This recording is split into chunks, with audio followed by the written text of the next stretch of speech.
Yo, yo, yo, what's up, YouTube? This is your boy Jay from Keeping It Real, your arbiter of gaming news and commentary, telling you what it is and what it ain't. So, what's up, y'all? Man, so this is gonna be a video just about. I wanted to really dig into the question of, is Sony concerned about the Scorpio?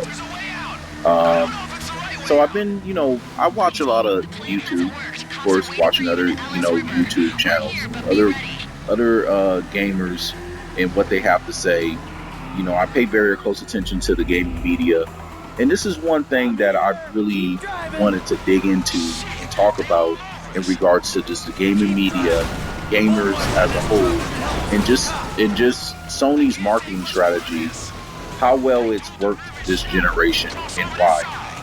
So, to start it off, one thing that really inspired this video is I was watching another, YouTuber, pro Xbox YouTuber, and, making a claim, and I'm not going to name any names, but making a claim that Sony is not really concerned about Xbox, or they're not really concerned about Microsoft. And I wanted to dig into that because, you know, for a pro Xbox person to say that, if you really think about it, Sony has done a really good job of,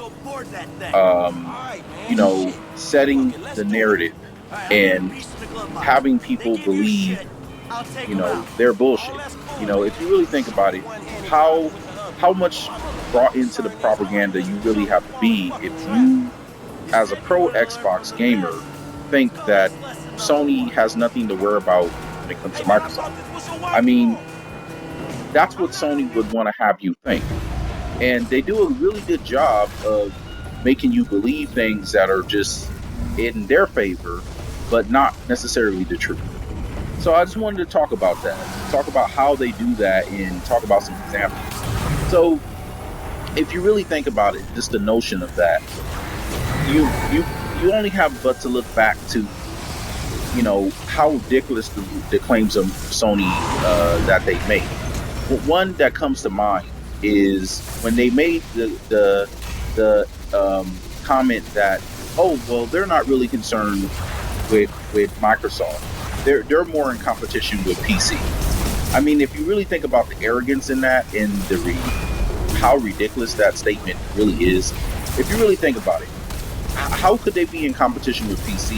They're not even in the same league as PC. They're not even in the same demographic, not even the same fit. Trust and believe, they're not putting up any type of numbers that can actually threaten PC. PC is well fine and strong. Sony is not threatening that in any kind of way. So for them to make that claim is just really arrogant. It's ridiculous. But this is the type of things that they say to try to create a narrative that Microsoft is inferior to us. We're not worried about it. And when you buy into that propaganda, you only Sony's the only ones who really benefits from it. So I mean, if you really look at the evidence of things and you really look at what Sony's doing, it's very obvious that Sony is petrified of what the Scorpio can potentially do. Look at what they're doing in response. They're buying up every marketing right that they can possibly get their hands on. Right now, any big game that they can possibly get their hands on, just so they can have a Sony logo, they're doing it. They're already working on a PS4 Slim so they can try to undercut the Scorpio when it comes out in the holiday. They're announcing games 2 to 3 to 4 years out just to make it appear as if they have more games to offer, even though you haven't seen those games come out and you don't even know how good those games are. But it's all about it's all about the appearance of something without the content. And that's the thing about Sony that they don't really get called out for. And I think really you do gamers as a whole an injustice when you allow them to, as a gamer, get away with the fact that they're not really producing anything. They're not really innovating. They're not really pushing the gaming console space forward. If you really look at who's innovating and who's pushing the envelope, it's Microsoft all the way. Whether if it's with Game Pass or whether if it's with backwards compatibility, You know, it's these type of consumer friendly things that is really pushing the gaming console market and really pushing the envelope and really innovating. You just don't see that on the Sony side. And the problem is when Sony doesn't get called out for it, it's the gamers that suffer as a result. You know, look at this one example. I was in a GameStop, and I was, going back and forth with this food that wants to sit here and say that it's not, it's not anti-consumer for Sony to have a year exclusive content for Destiny. That wasn't anti-consumer. And I'm looking at him like, ooh, are you serious, man? I mean, come on. Like, he's telling me, oh, well, no, that's smart on Sony's part. That they brought those exclusive rights for a year. That's smart on their part. That's not anti-consumer. Yeah. And I'm saying to him, dog, you can say what you want about how smart that marketing strategy was, but to sit there and say that that's not anti-consumer, that's retarded, bro. Like, of course it's anti-consumer. It will be anti-consumer if anyone did that. It was anti-consumer when Microsoft did it in the last generation, But I mean, if you think about a year, think about by the time you get that content, especially with Destiny, I know because I play Destiny on Xbox. You don't even care about whatever that content was a year later because it's completely obsolete. It doesn't even matter anymore. The meta has changed if it's a weapon, and whatever gear that it was, it's outdated by the time a year later. So you think about how much a big FU that is to anyone who buys it on the PlayStation platform or Xbox platform. They're sitting there waiting a year for content they paid for. You know what I mean? So, and that's going to be obsolete by the time they get it. So to say that's not anti-consumer, that's just, man, you're brainwashed, bro. You just brought into the propaganda, and the problem with that is that hurts all gamers, and a lot of people don't really see that because they're too busy cheering for whatever their brand is. I'm team yay, go team Sony, or yay, go team Microsoft, or yay, go team Nintendo. Whatever it is, you got to get it that it's when it's anti-consumer, it hurts us all as gamers. The only one who has the benefits is the corporations, man. They're the only ones that's going to benefit from that, not you. I mean, just like this sales numbers of Sony. You got all these cats sitting here bragging about sales numbers.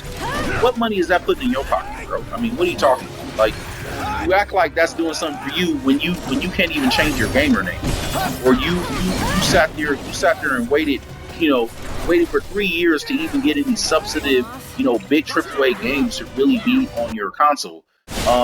You're still waiting to actually get a good network. Your network is still garbage. Like, what is going on?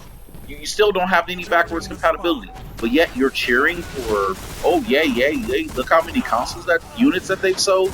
I mean, this is the type of stuff where, when you do this, you only hurt yourself, and Sony just profits, and that's where I think it really becomes a sad state of affairs, because what you realize if you really dig into it, this only hurts us as gamers, and it doesn't allow Sony, which is a very important part of the gaming market, to actually grow and innovate, because you allow them to be complacent, and when you don't be critical of them and you don't call them out on their BS, you only allow them to be complacent. And this is the reason why I believe that they really haven't innovated and they really haven't grown, and they've gotten away with such of the things they have. How can they grow? They just think, oh well, they don't mind if we just treat them like crap. If our customer service is crappy, if our service is getting hacked left and right, we're still not doing anything about it. If our network is still garbage and we don't update it and actually do anything. If we promise games 3 years, 4 years out, and you still don't get it until when we say. I mean, how long this greatness is going to be? You're going to be waiting for greatness. I mean, now I think it's here and gone with Scorpio. Greatness is going to be coming from Scorpio. You're still waiting. So that's the way I just see it, is that only hurts gaming as a whole. To be honest with you, I would love to have a really good reason to want to buy a PlayStation 4, but really honestly, I feel like, well, what's the rush, man? I'm still waiting for a God of War. I'm still waiting for Days Gone. I'm still waiting for a Twisted Metal. I would love to see a Twisted Metal. You know, a refresh of Twisted Metal. That would be great. I loved that game back in the day. But here I am, just waiting. So my thing is, at the end of the day, you know, Sony is really smart with their marketing, but it doesn't benefit, if it doesn't benefit you as a gamer, you got to really think about how smart it really is for you, you know, and you got to look at, okay, is this really beneficial for me as a whole, as a gamer? And if it's not, you got to really be critical of any company that's going to do that.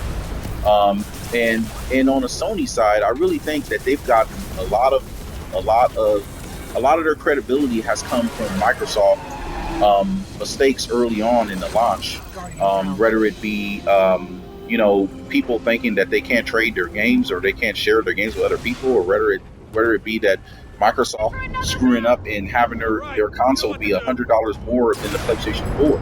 I mean, they really capitalize off of that. Not to mention how biased the media has been, and and a lot of people just having nostalgia when it comes to PlayStation. A lot of that image about PlayStation is really about the old days. It's really about nostalgia, what I used to play. And the same thing goes for a lot of people who are at IGN or GameSpot. They're biased for Sony because, you know, they remember those are the good old days.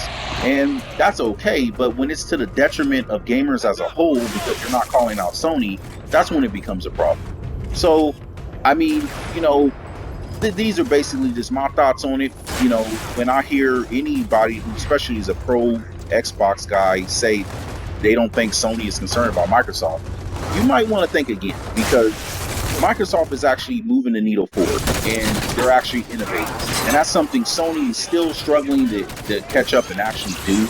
And, you know, that's not going to go too far in the future. And I think Scorpio is going to be a big example of that not innovating and not pushing the envelope forward is not going to stand to be okay much more longer. And Sony's going to have to really up their game. And I'm just looking forward to see, you know, how Sony reacts, what happens. I mean, that's going to be interesting. I can see from what they're doing now, their thing is just to buy up as many marketing rights as they can and try to push out their games as fast as they can.